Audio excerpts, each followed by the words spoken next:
Hello and welcome. I'm Leigh-Ann Gerrans and you're watching W News, broadcasting live from the Al Arabiya studios. These are our top stories. Security spending, investments, as have actions such as the E1. Canada announces plans to recognize a Palestinian state with certain conditions for Israel as Trump's U.S. envoy Steve Witkoff sits down with Netanyahu. E1 settlement plan. 11 people are killed in Kyiv, including a 6-year-old boy, as Russian strikes bring down an apartment block. Great meeting. And with one day to go until Trump's tariffs deadline, the U.S. president announces a trade deal with South Korea.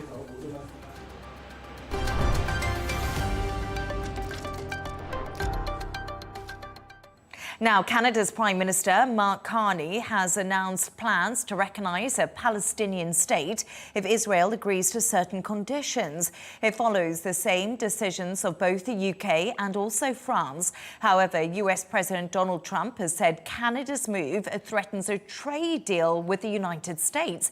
It comes as Trump's US envoy, Steve Witkoff, travels to Israel for talks with Netanyahu. Here's how Mark Carney broke that news. Canada has long been committed to a two-state solution. An independent, viable, and sovereign Palestinian state living side by side with the state of Israel in peace and security. Canada intends to recognize the state of Palestine at the 80th session of the United Nations General Assembly in September 2025. Canada will increase its efforts in supporting strong democratic governance in Palestine and the contributions of its people to a more peaceful and hopeful future. I'm now joined by the Palestinian Ambassador to Denmark, Manuel Hassassian. Manuel, thank you so much for joining us. Canada is really following France and the UK with plans to recognise a Palestinian state. Are you supportive of this move, and what difference will it make to the Palestinian people? It has been a long overdue recognition. But thank God that we reached a position now that most of the allies to the United States, European countries, are acknowledging the fact that there is no solution except the two-state solution, and that cannot really be implemented unless they recognize the state of Palestine. And later, the contours of that state will be negotiated with the brokership of maybe Europe along with the United States and what have you. So we welcome, such statements, although these statements of recognition are totally tied to certain conditions that are imposing on the Israelis. It does not make me feel comfortable 100% whether, the intention of recognizing Palestine is there without, putting any kind of conditions and limitations for the Israelis whether to accept or not. The Danish parliament rejected a proposal to recognise a Palestinian state in 2024. Is Denmark now preparing to change its position after we've heard from the likes of France and the UK? Yes, actually, I would like to say that Denmark has always a solid position when it comes to the two-state solution. And they always abide by the European, policies, because they are an integral part of Europe. But they are also strategic allies to the United States and Israel. I think, the Danish people are supporting. We have seen it in demonstrations and what have you. And yesterday I had a big symposium in my embassy where we have talked along with ex-foreign ministers, about time that the Danish government should recognize the state of Palestine. But I don't think they will make the move now. They are waiting to see what the United States is going to react, basically, to the avalanche of European countries which started basically now putting seriously the two-state solution and the recognition of the state of Palestine as a priority agenda. But I don't expect the Danish government soon will come out from the closet and clearly say that, yes, we are going along with the recognition of the state of Palestine, as long as the UK, France, Germany is also ready. I mean, we have seen the foreign minister making some statements where he says it is about time now that we have to consider the recognition of the state of Palestine. So we're just talking there about the recognition of the state of Palestine. You've also brought up the two-state solution. A lot of people thought the two-state solution idea was pretty much dead in the water. But are the talks about a two-state solution being revived? And is it still possible to get this solution in the future? Well, the only game in town is the two-state solution. And since the Oslo Agreement, almost now more than 30 years, the international community has shouldered the two-state solution. And if you go to the UN resolutions, let alone the European Commission and what have you, they all talk about a two-state solution. Just a month ago, we had a meeting between our foreign minister, Dr. Varsen Aghabekyan, and the foreign ministry, and they reiterated the fact that the two-state solution is the only solution. Now, if you go on the ground and see what happened to the West Bank and that of Gaza, with East Jerusalem being totally secluded, yes, in terms of concrete facts on the ground, you see an island of archipelago with no geographic contiguity. But if the international community insists on the two-state solution, we go back to the 1967 borders with the Arab Initiative of 2002, and all the facts on the ground will be reversed. In other words, settlement should be dismantled. 750,000 settlers should go back into Israel proper, and we should have political sovereignty with geographic contiguity of the West Bank, Gaza and East Jerusalem. Yes, it is doable. So, Manuel, I hear you speaking there, but a lot of people are saying, really, does President Donald Trump have a long-term plan for Gaza's future? We haven't actually heard anything coming out of the US on this. And what difference is Steve Witkoff actually making? We know that he's meeting Netanyahu today, but the plans for the future of Gaza just still seem unclear. Well, basically, the Americans have made certain plans and suggestions. They wanted to create out of Gaza a French Riviera and what have you. These are talks that cannot really be taken seriously because the people of Gaza are staying in Gaza and nobody is leaving Gaza. And Gaza is going to be rebuilt one way or another. And the national reconstruction, where the Palestinian Authority will be coming back to take over Gaza, like before 2007, before the coup d'etat of Hamas and what have you.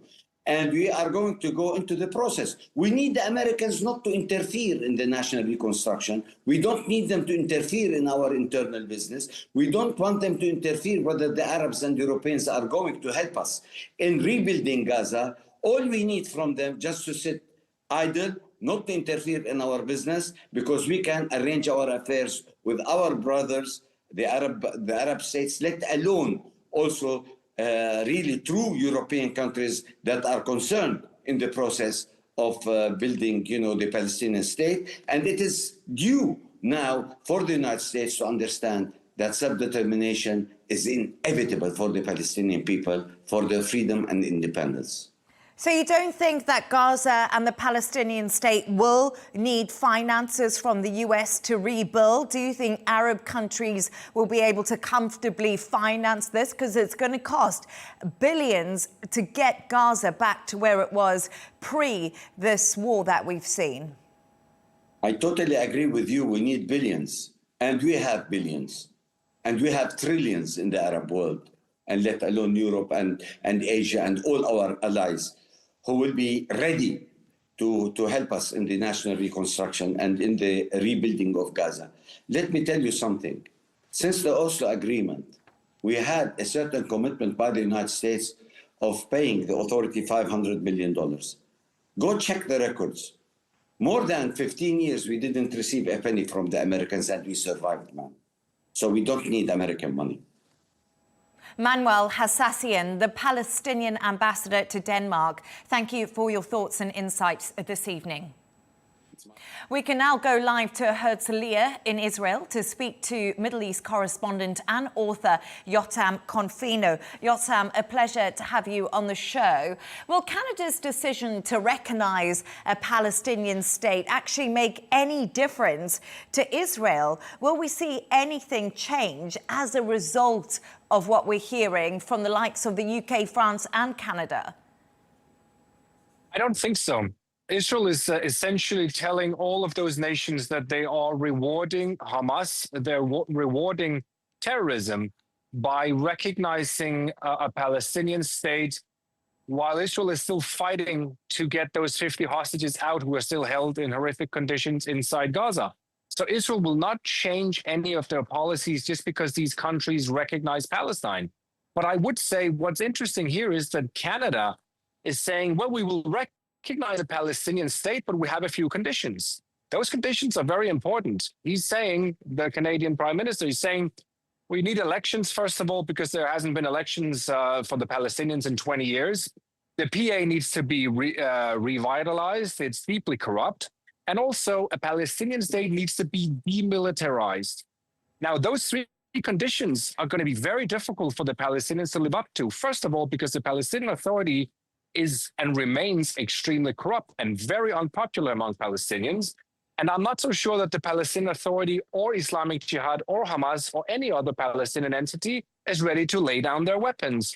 So we have to take these announcements with a grain of salt, because some of them come with conditions and some of them are not de facto recognition of Palestine now, but will only be made in September at the UN General Assembly's annual meeting, and a lot can happen until then. Yes, cautious optimism, but there's been reports of 91 people killed by Israeli forces at aid sites earlier today. There is currently an Israeli military pause in place. So what more do we know about the situation on the ground inside Gaza? So I'm happy that you're mentioning this story, because it's really, I think at this point, it's very important that we address these almost daily accusations from Hamas that Israel is massacring dozens and dozens of civilians. Again today, we have seen no evidence whatsoever, any footage showing Israeli soldiers opening fire on those civilians at the Sikkim border crossing in northern Gaza. All we have is a statement from Hamas, and we have the director of the Al-Shifa hospital vouching for Hamas, saying that over 50 people were brought to his hospital and they were killed at this border crossing. Now, the director of the Al-Shifa hospital is not only an unreliable eyewitness account because he was at the Al-Shifa hospital, which is kilometers away from where this massacre allegedly happened, but he's also a person who is openly praising Hamas on his social media.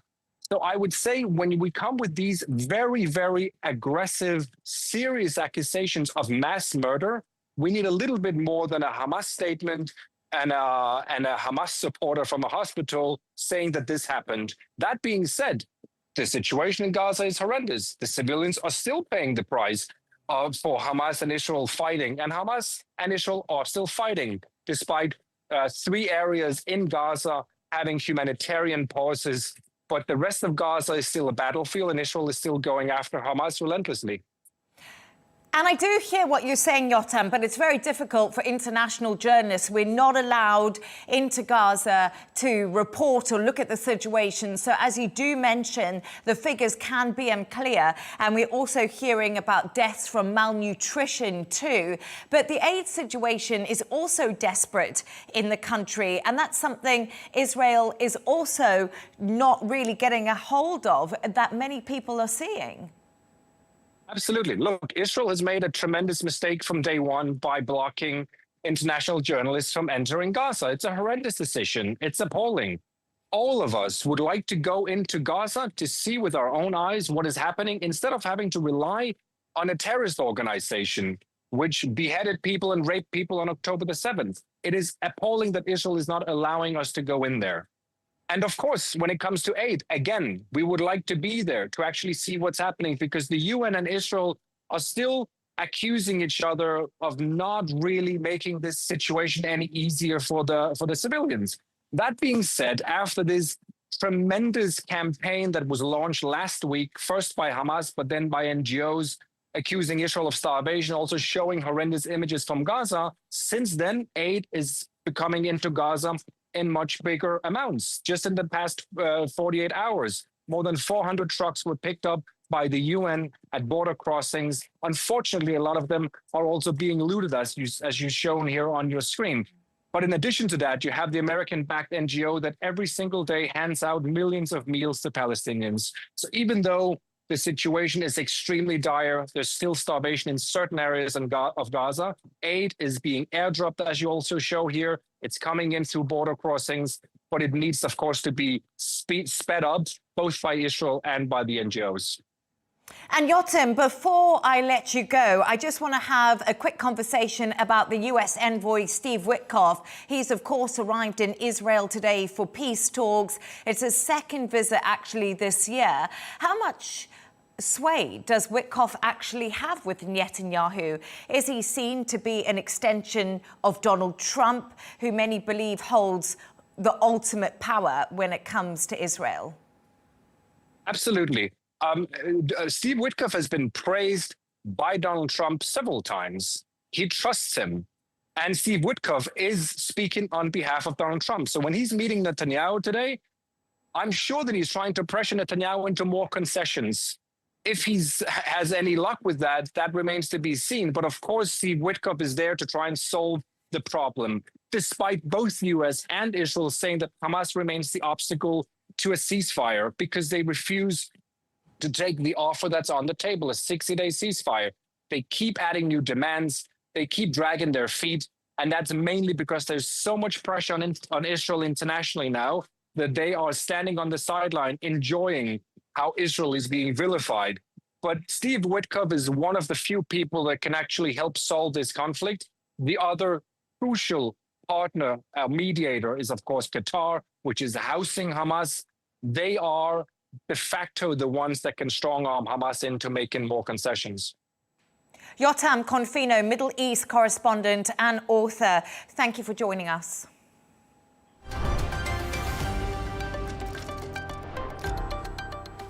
Now, at least 11 people are dead and more than 50 others wounded after Russian drones and missiles struck Kyiv. A higher education institution, a school and a kindergarten were damaged during the blast. Russian attacks have continued despite President Trump's threat to impose tougher sanctions on Moscow. Kyiv's mayor, Vitaly Klitschko, took to the streets earlier today and had this to say. Another attack with combined rockets and drones. 54 flats west of Kyiv are among the places hit. Rescue operations continue. We do not rule out that there are more people under the rubble. For the moment, more than 50 people have received medical assistance and been hospitalized. We can now go live to Kyiv to speak to Ukrainian MP Yevhenia Kravchuk. Thank you so much for joining us, Yevhenia. You're in Kyiv right now at the moment. We just heard from Vitaly Klitschko there, and we saw some of the pictures of the damage. What is the level of damage, and how are the people of Kyiv coping today following this attack?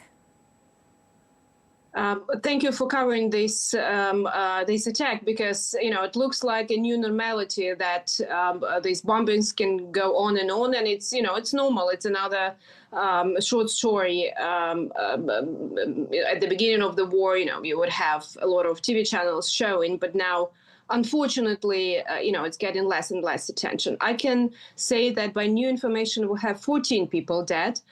Just another body of a man was found like 15 minutes ago. Among those who are dead, kids, they're 6 years old. And basically all of them were killed in their sleep, because these attacks, they usually happen during the night. Of course, some people go to the shelter, but you can imagine if it's 4 or 5 hours, some people return, and that damage to this residential apartment was made by a direct hit of a missile. It wasn't, part of a drone. It was a direct hit of a missile, killing civilians while they were asleep.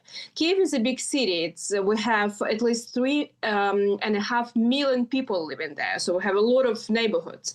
Of course, I've heard the drones. I've heard how the air defense was working during the night. But in my neighborhood, we didn't have these destructions. But as you can see, it's basically half of the building is in debris, and some people probably are beneath of this debris of this basically rubber. Yes, indeed. And we can see those pictures on our screen and the devastation that was caused. And your foreign minister has called it a really horrible morning in Kyiv and said, as you just said to me, there are still people underneath the rubble. What's the latest recovery from the rescuers? Are they still working on the ground trying to get to those people? Well, obviously, it might be not the last numbers of those who died, because, as I said, you had this information about 11, and in 1 hour or a few hours, it changed to 14. So the rescue operation is not over yet, and obviously, until our rescuers will be, sure that no one is under, they will not stop it. And this happens in other cities as well. So now the new tactics of Russians are to use huge numbers of drones going to one direction, going to one city, or at first use the drones and then hit with missiles. And it's quite difficult because the air defense, it's a huge pressure to the air defense. If you have 100 drones flying, to a city, and then 5 ballistics coming to one, basically one area. But of course, the air defense is very important, because if that missile would be intercepted by air defense. I don't know what was the reason why it wasn't intercepted, whether there was lack of missiles from the air defense, or, it was just a big number of them at one time. Then these people would not be dead, because when there is a direct hit, it's very difficult to, have a chance if it just the missile that hits the residential building. And let's just talk about these attacks from Russia. They continue to take place, and comes despite the threat of sanctions and from the US. Do you believe they're just empty threats at the moment, that Moscow's going to face bigger repercussions if it doesn't agree to stop the war?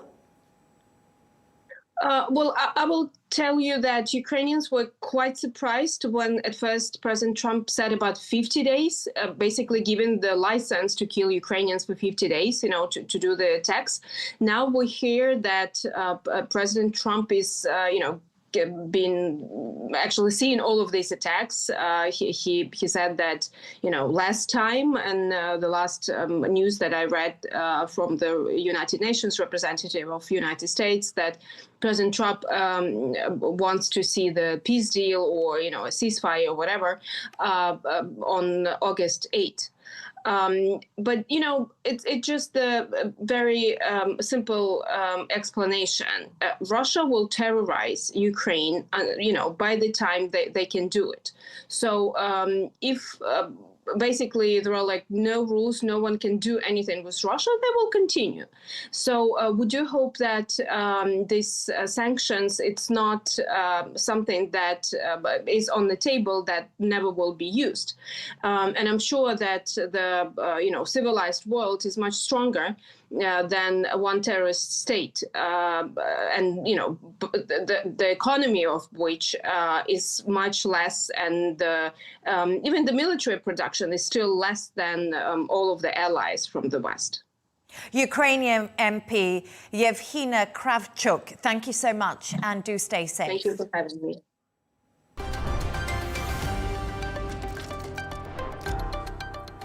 Let's take a look at some of the other stories making the headlines today.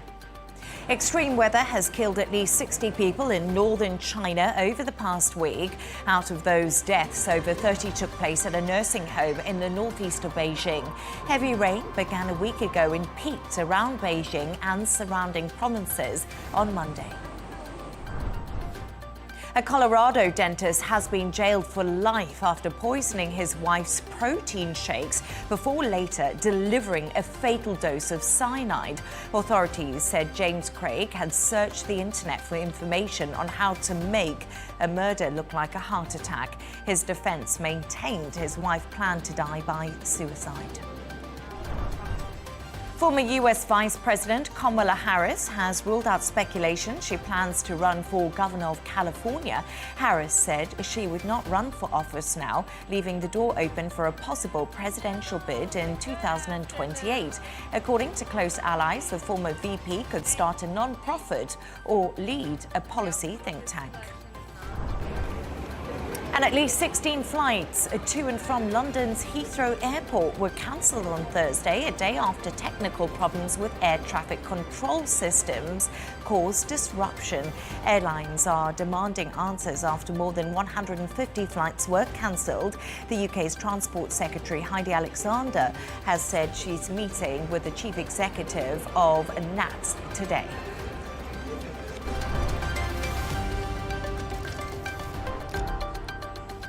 Now, South Korea has made a trade deal with the US a day before the August the 1st deadline.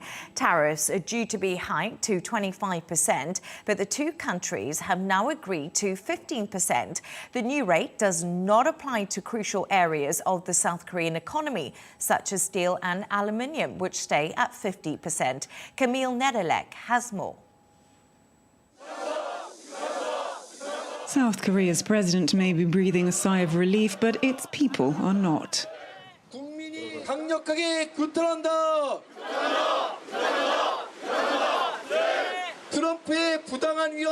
Dozens of protesters rallied near the US embassy in Seoul on Thursday after South Korea brokered a last-minute reprieve. The US had been due to impose tariffs of 25% on South Korean exports on Friday. Officials had managed to negotiate that down to 15%. But the protesters say that's only half the story. I don't think it's lowered from 25 to 15%. I think it's increased from 0 to 15.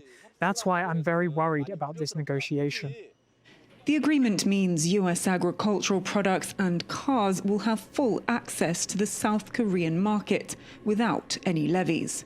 But beef and rice remain off limits.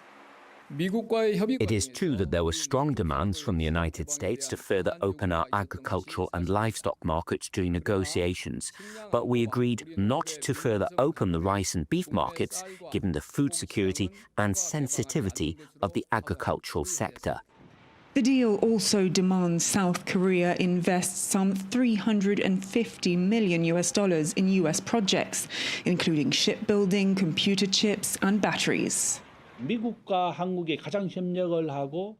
The shipbuilding sector is exactly the area where South Korea and the US can cooperate the most, and where South Korea can help the United States the most.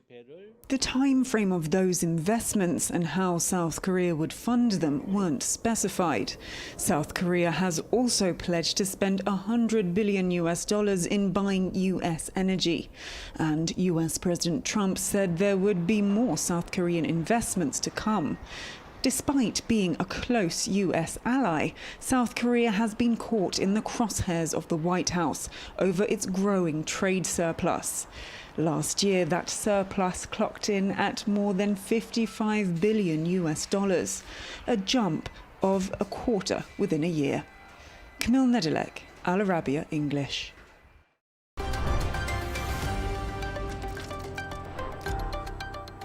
Let's take a look at the top business news now. Rolls-Royce has reported higher first-half earnings and raised its profit outlook after overcoming supply chain challenges. Shares rose as much as 12% since the arrival of current CEO in 2023. Despite the raised outlook, Rolls-Royce said it expected operating profit to be slightly lower in the second half. Now, Meta outperformed Wall Street expectations with its second quarter earnings report. The firm, which owns Facebook, Instagram, and WhatsApp, says profits jumped by 36% to $18.3 billion. Meanwhile, expenses rose to $27 billion, and that was all due to Mark Zuckerberg's projects in artificial intelligence. Turning to the sports news now, and Ferrari have announced a multi-year contract extension with Formula One team boss Fred Vasseur. The Frenchman has been in the post since the beginning of 2023 and was key to persuading Lewis Hamilton to join from Mercedes this season. The 57-year-old came under pressure from Italian media back in May, who reported his job was under threat due to Ferrari not being in this year's title fight. And rugby flanker Rob Valentini will miss Saturday's third test between Australia and the British and Irish Lions. Valentini, who missed the first test with a calf injury, was outstanding as Australia took an early 23-5 lead in last week's second test. He'll be replaced in the back row by Tom Hooper, one of 4 changes to the starting lineup from the second test.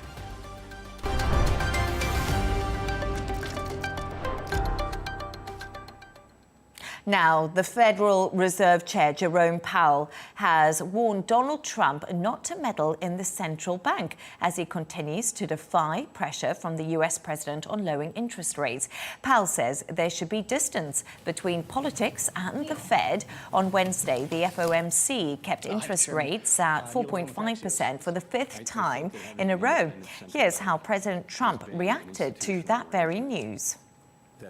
They took advantage of us, other countries, friend and foe. So if that happens, what you do is you raise your rates and you do what you have to do to stop inflation. But we're keeping the rates high, and it's hurting people from buying houses, and we don't want that. We should be the lowest interest rate, and we're not. We're 38, number 38, because of the Fed. It's all because of the Fed. He's done a bad job. Now, he's got a meeting today, but I call him too late. You know, he's always too late. To discuss this in more depth, I'm now joined by economist Laurie Laird. Laurie, pleasure to have you on the show. And we just heard there from President Donald Trump, who's clearly frustrated with Jerome Powell. Let's drill into the latest economic data and what those figures are telling us about inflation in the US. Well, look, Trump has actually kind of doubled down since that quote. He tweeted not long ago, or on his Truth Social media outlet, that Jerome Powell is too political and too stupid to be the head of the Federal Reserve. He is really cross that the Fed yet again kept rates on hold, but the Fed has very good reasons to keep rates on hold. A couple of hours ago, we got a new set of inflation data, and this is the Fed's preferred measure of inflation. It's called the Personal Consumption Expenditure Price Index. Not a very snappy name, but the bottom line here is that it rose. It rose to 2.8%.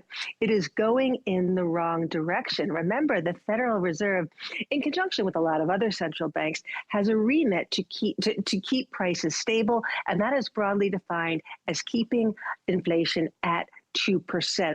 So not only are we at 2.8%, we're moving in the wrong direction. So when Donald Trump says there's no inflation, he's patently wrong. Inflation is a lot lower than when it peaked in June of 2022 at 9.1%, but we're still a long way away from that 2% target. Prices are still rising. They're just not rising as quickly as they were a couple of years ago.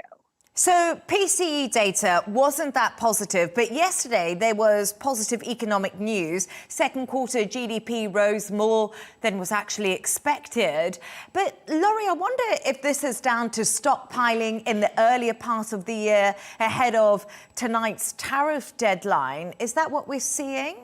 Yeah, absolutely. And it doesn't really make sense going into this report into any more detail. We had a fall in GDP in the first quarter. That's because imports rose by 38% quarter on quarter. That's a massive move. And that was companies trying to stockpile, as you say, before the imposition of those tariffs. From January, when Trump was inaugurated, we knew that he was tariff man. He told us he was tariff man. So we had all of that stockpiling in the first quarter. Once those stockpiles, once warehouses were full, we saw a huge drop off, a 30% fall in imports in the second quarter. And that really was the big factor in influencing GDP. There were some other sort of interesting bits and pieces. We're starting to see a little bit of a slowdown in consumer spending, which is so important to US GDP. But this is such distorted, noisy data. And I think this data will continue to be noisy throughout the rest of the year because the tariff situation is so confused right now. And I think Donald Trump once said tariff was his favorite word in the dictionary, but I can't remember that quote unquote. Beautiful word. Beautiful word. That was it. I was just trying to think of it. I do remember that very clearly. But as another round of tariffs is set to hit, we didn't see the US make 90 deals in 90 days after all, like Donald Trump said. Remarkable. Yeah. There's been 8 deals in 120 days. But just what I was going to say on this is if you have a look at the markets, they're doing pretty well. They've been so robust. I know that Microsoft earnings, pushed up the NASDAQ today. But why aren't we seeing this major change in the stock markets? I hate this question because it makes no sense to me. It feels to me like equity markets are so fully priced.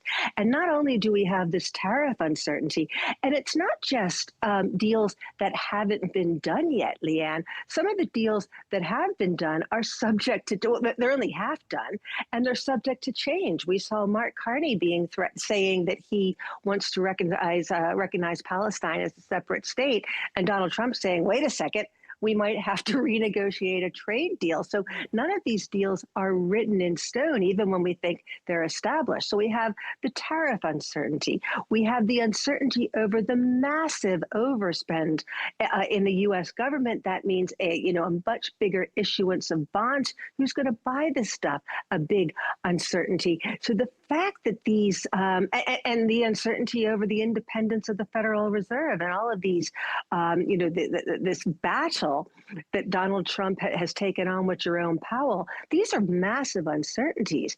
And all I can think is that markets are having a lot of trouble pricing different risks coming at them at the same time. If it were just one of these risks, we might see investors, attempting to price this, but it seems like having all of these risks coming at them at the same time, they're completely paralyzed and they're continuing to buy. It's utterly remarkable. And I feel like, there is a risk of a correction somewhere down the road. And when we see corrections, we tend to see them happen very, very quickly, right? There's no warning. Things just tumble very quickly. Yeah, absolutely. But right now, the fears of people haven't really been reached, have they? When Liberation Day happened and Trump announced tariffs, there was real concern, but that hasn't really fed through, has it?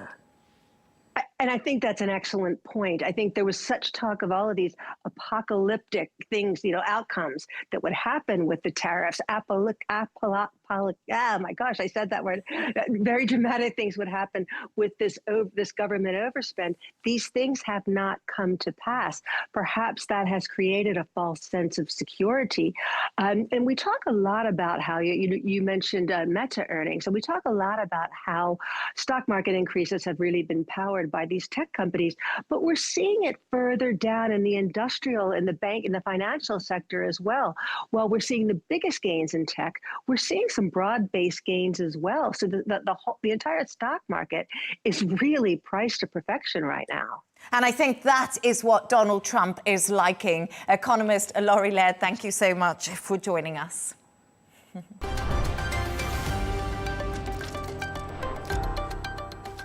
A reminder of our top stories.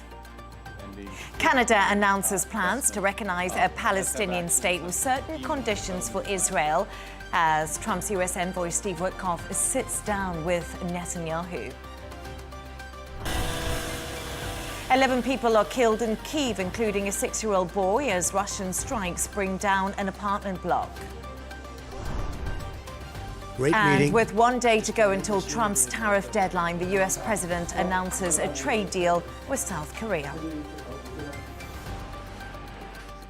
And that's all from us on W News. Don't forget to subscribe to our YouTube channel and, of course, follow us on X.